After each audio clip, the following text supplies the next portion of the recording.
So I just finished watching Miri. Wow. This is probably the most hardcore episode I've seen so far. I really liked it. Yeah, there were obviously some weird production flaws, and that's the stuff I forgive because this story was really hardcore. Um, this is something that I would expect to see on like X Files or even maybe Twilight Zone, but even still, it was pretty disturbing in some areas. So basically, Kirk and crew beam down to this planet that for some reason looks like 1960s America, uh, but it's all been wiped out. And also, the planet is a duplicate of Earth. That part I didn't get, and it's not really explained in this episode. Um, yeah, it was like an exact copy of Earth, except everybody's gone. Really cool, post-apocalyptic, barren wasteland sort of thing. I'm digging that. Because those of you who know me know that I love post-apocalyptic literature and movies. It's probably like my favorite niche genre. And so that's what this was. I was really, really excited. And then it got kind of spooky.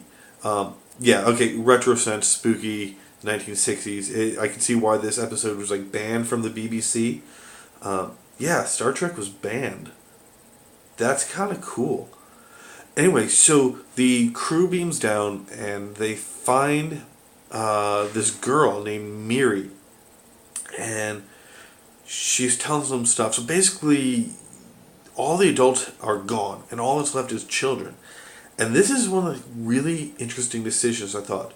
The children were the bad guys in it. They were the monsters that the crew had to fight against. That's not an easy thing to write and make it come off well, and they did that here. First of all, the concept of, hey, let's have a bunch of kids be the antagonists. That's pretty ballsy.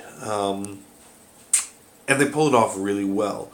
Basically, there's a disease that makes everybody live really, really long, and like you age slowly, sort of thing.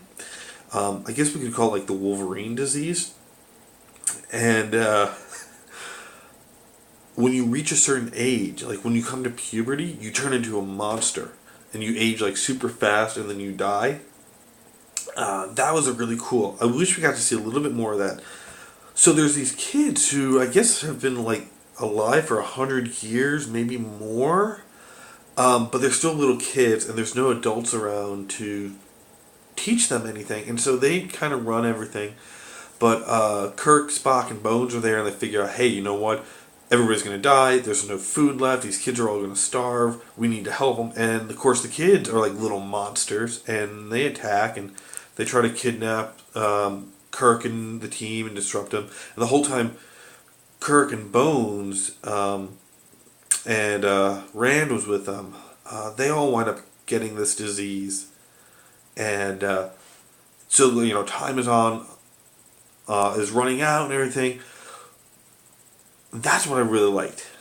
It was some ballsy storytelling, and just the idea that, yeah, let's have kids as monsters, as the villains, and have Kirk fight them.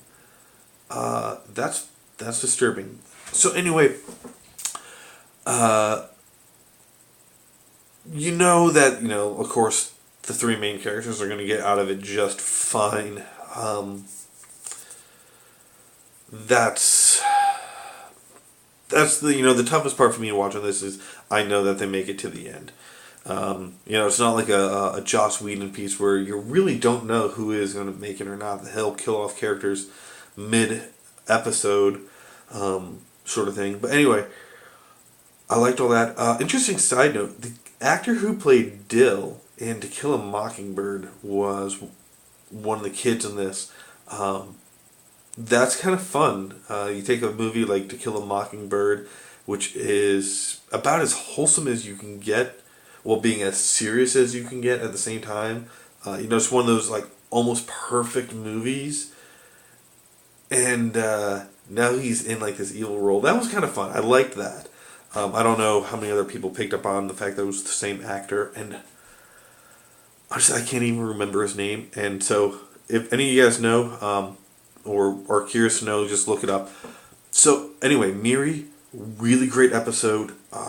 This was dark and this was edgy for 60s television sort of stuff of this nature. Like I said, Twilight Zone influence. I could see this being kind of an influence on some like the darker stuff you see in the X Files years later, other shows like that. So Miri, awesome episode. Really, really excited about this one, and I will see you guys later.